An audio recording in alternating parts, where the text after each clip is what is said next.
26 दिन बाद भी मिडिल ईस्ट में महायुद्ध के बादल छटने का नाम नहीं ले रहे हैं। ईरान और इजराइल दोनों ही तरफ से एक दूसरे पर ताबड़तोड़ मिसाइलों और रॉकेटों से हमले जारी हैं। जी आपको और तस्वीरें दिखाते हैं किस तरह से कई शहर इन हमलों में तबाह हो चुके हैं। Tel Aviv, Haifa, Irbil, Yazd, Safed, Bnei Brak, Karaj और तेहरान शेर की ये तस्वीरें जो बता रखी है कि किस तरीके की तबाही हो चुकी है। बस 4 दिन में पूरे 1 महीने हो जाएंगे, लेकिन क्या ये जंग खत्म होगी? क्या तेल संकट, ऊर्जा संकट, ये जो पूरी दुनिया में इस वक्त चर्चा का विषय बना हुआ, वो खत्म होगा? इस बीच अमेरिकी राष्ट्रपति डोनाल्ड ट्रंप ने दावा किया कि अमेरिका ने युद्ध जीत लिया है। व्हाइट हाउस में मीडिया से बातचीत में उन्होंने कहा ईरान परमाणु हथियार नहीं बनाने पर सहमत हो गया और अब समझौता करने के लिए तैयार है।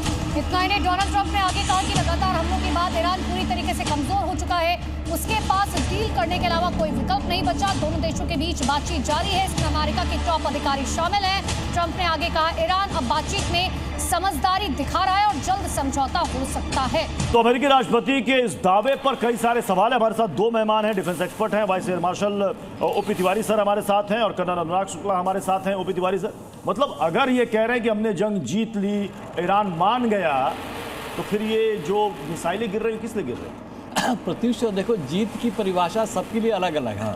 अपनी परिभाषा के अनुसार तो ट्रंप साहब जीत गए हैं, लेकिन ईरान तो मानेगा नहीं ना। ईरान की अपनी शर्त है। ईरान जब डिफिकल्ट टाइम देख चुका है, पूरी तरह से तबाह हो चुका है, लेकिन ईरान की क्षमता इतनी है कि अभी भी ये इजराइल और यूक्रेन, जहाँ तक अमेरिका का सवाल है, अमेरिका के सारे बेसिस तो तबाह कर दिए हैं और अमेरिका के जो उनके जवान हैं, जो ऑफिसर्स हैं, जो पायलट से फ्लाइंग करते थे, उनके पास कोई मनोबल नहीं है, वो भाग चुके हैं। अमेरिकन बेसेज जितने भी थे मिडिल ईस्ट में, हर जगह से वो बिल्डिंग में जाके छिप गए थे। तो इनको मालूम है कि हमारी जवान मशीन भले ही है, लेकिन जो मैन बिहाइंड द मशीन जो सबसे इंपॉर्टेंट होता है, उनमें कोई मनोबल नहीं है। तो उनको मालूम है कि हमें पागल के लिए क्यों लड़े, जबकि ये ईरान के लिए अलग है। ईरान के जवान है, ईरान की जो फौज है, ईरान की फौज अपनी प्रतिष्ठा, सर्वाइवल के लिए, एग्जिस्टेंस के लिए, अपनी सिविलाइजेशन के लिए लड़ाई लड़ रही है, तो अंत तक लड़ाई लड़ती रहेगी। इजराइल भी तबाह होगा, ईरान तबाह अवश्य हो रहा है, लेकिन ये जीत बिल्कुल। ओपी तिवारी सर, आप सही बात कह रहे हैं कि देखिए हर घंटे डोनाल्ड ट्रंप अपना बयान बदलते रहते हैं, लेकिन अनुराग सर, जिस तरीके से डोनाल्ड ट्रंप कह रहे हैं कि हमने युद्ध जीत लिया, लेकिन दूसरी तरफ ईरान का स्टैंड बहुत क्लियर है कि हम बातचीत करेंगे, लेकिन डोनाल्ड ट्रंप से नहीं, सिर्फ जेडी वेंस से बातचीत करेंगे। अगर हम स्टार्टिंग पॉइंट पे जाएं, जब युद्ध की शुरुआत हुई थी तो उन्होंने जो स्टेटमेंट दी थी कि जो अचीव करना चाहते हैं इस युद्ध के दौरान, तो आज हम 26 दिन बाद जब खड़े होकर डिस्कस कर रहे हैं, तो क्या हम जानना चाहते हैं कि वो अचीव हुई कि नहीं हुई। डोनाल्ड ट्रंप ने बोला था कि बैलिस्टिक मिसाइल नहीं बननी चाहिए, उन्होंने बोला था न्यूक्लियर प्लांट को डिस्ट्रॉय करना चाहिए, और भी कई सारी चीज़ें बोली थी। तो आज 26 दिन के बाद क्या हम समझते हैं कि वो चीज़ें अचीव की हैं? अगर हाँ, तो डेफिनेटली युद्ध जीत गए हैं ट्रंप, और अगर नहीं तो फिर क्वेश्चन मार्क तो लग ही जाता है उसके ऊपर। अगर हम असली विजय की बात करें तो दूसरे एंगल से देखें, ईरान के एंगल से, तो ईरान को इसमें सबसे ज़्यादा फायदा ये हुआ है कि उसके क्या कहते हैं जो सैंक्शन है एक ख़त्म हो चुके हैं इस तरह से अगर देखा जाए, क्योंकि वो आज अपना तेल बेचने में कामयाब है, उनके तेल को बेचने की इजाज़त सी मिल गई एक तरह से।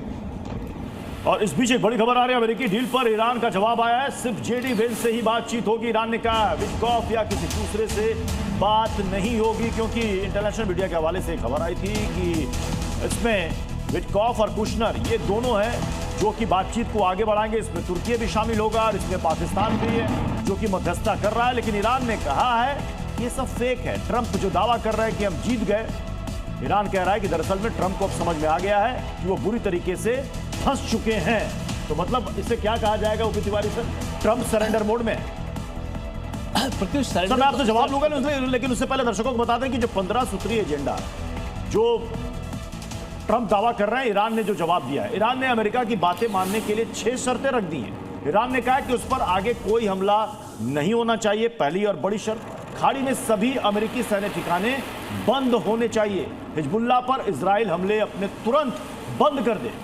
और देखिए इसके अलावा कहा गया कि ईरान पर लगे हुए सभी प्रतिबंध हटाए जाएं, युद्ध में हुए नुकसान का मुआवजा दिया जाए, मिसाइल प्रोग्राम पर कोई रोक ना लगाई जाए। ये ईरान की तरफ से बातें कही गई।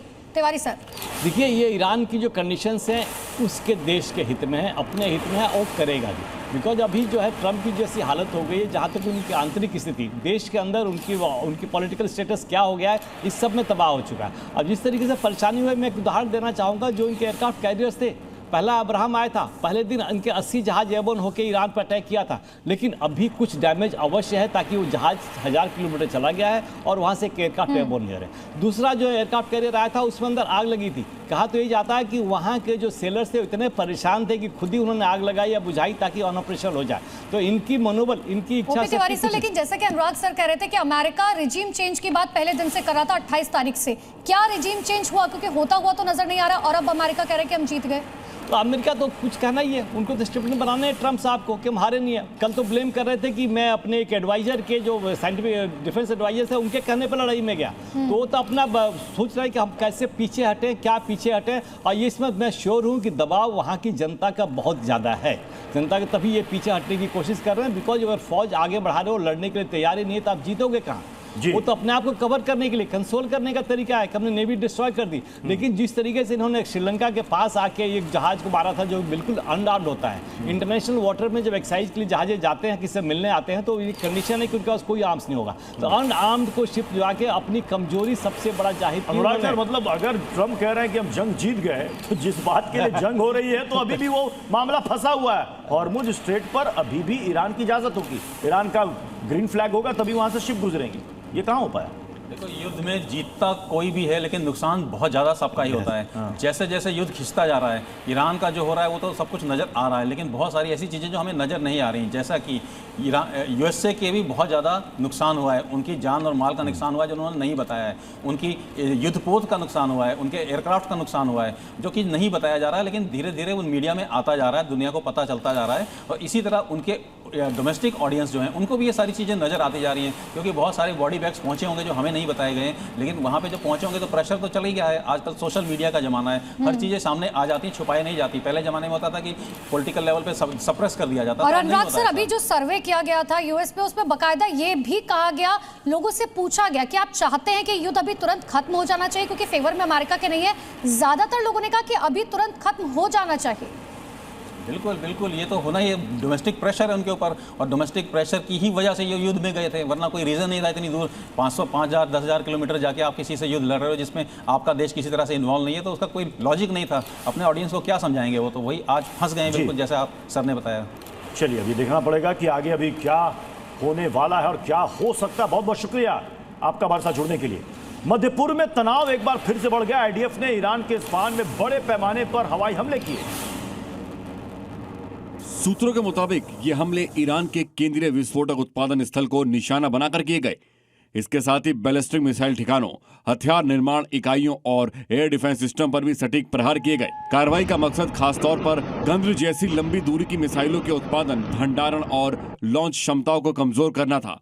मिडल ईस्ट में हालात और बिगड़ने की आशंका जताई जा रही है।